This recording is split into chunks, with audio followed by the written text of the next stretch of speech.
The Rav4 has been the same ever since its inception in 1995. A small SUV that barely needs maintenance. A car you can drive every day without going broke. But how good is it really? The RAV4 is not about the driving experience, but rather about taking you from point A to point B without any trouble, which means it's a very easy car to drive. It is not fast, but it's quick enough to where you can keep up with traffic without being hard to control. The visibility is great. In fact, I think there are no blind spots. And combined with the size, which means that it's not as big as a full-size SUV, which is as big as a school bus, it's really easy to change lanes without thinking too much. The other thing is the steering is very nice and light. It's not too responsive so that it's not hard to keep straight, but it's also responsive enough to where you don't have to move the wheel much to do anything. It's also nice and light, so getting into parking spots is pretty nice. And you have a big screen with a big backup camera, so backing to parking spots is also something anyone can do. The suspension doesn't beat you up. It is very plush, and even going through bumpy roads like we are right now, I don't feel like I'm gonna end up with back pain after this little trip.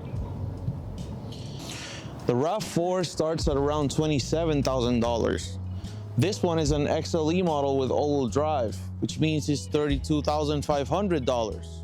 And for that, you get a lot of stuff. Inside the Rav4, it's actually pretty practical. The materials are nice and solid, and there's a lot of room in here. Take the back seat for example. I am 5'10" with longer legs and I fit behind myself no problem at all.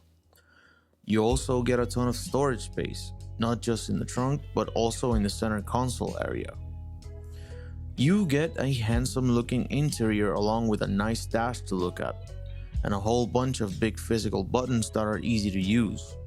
You even get some nice LED headlights, as well as a whole suite of standard safety and convenience features. Like pre-collision warning and pre-collision braking, which means that if you're gonna hit a car in front because you were paying too much attention to Netflix on your phone, the car will brake for you. It also has cross-traffic warning, so if you're backing out of a parking spot and you don't bother to look back, you'll be fine. And also, it has adaptive cruise control that goes all the way to 0 miles an hour, so you can do traffic jams without touching the pedals. And all that is very nice. There's really nothing wrong about the driving experience of the RAV4. It's a very simple car that you can take anywhere. Also, it's a Toyota, so it's probably gonna last a very, very long time. On to the disappointments of the RAV4. Even though this engine will probably last forever, it is very noisy. If I get on the gas even a little bit, I'm pretty sure you can hear it on the microphone. It sounds like it wants to throw a rod through the block because it's accelerating so hard, but it's not getting me up to speed pretty much at all. There's also the road noise. I know this is a budget cheap car and some road noise is acceptable, but this has a pretty big problem controlling wind noise and road noise in the cabin, which might get a bit tiring if you do a long road trip. It's not too bad of a problem if you're just driving around to work, for example. There is nothing really wrong with the RAV4, and that is a bit of a problem. If you're someone who doesn't need their daily dose of adrenaline on your way to work, or doesn't care if their car has a personality, this might be the car for you.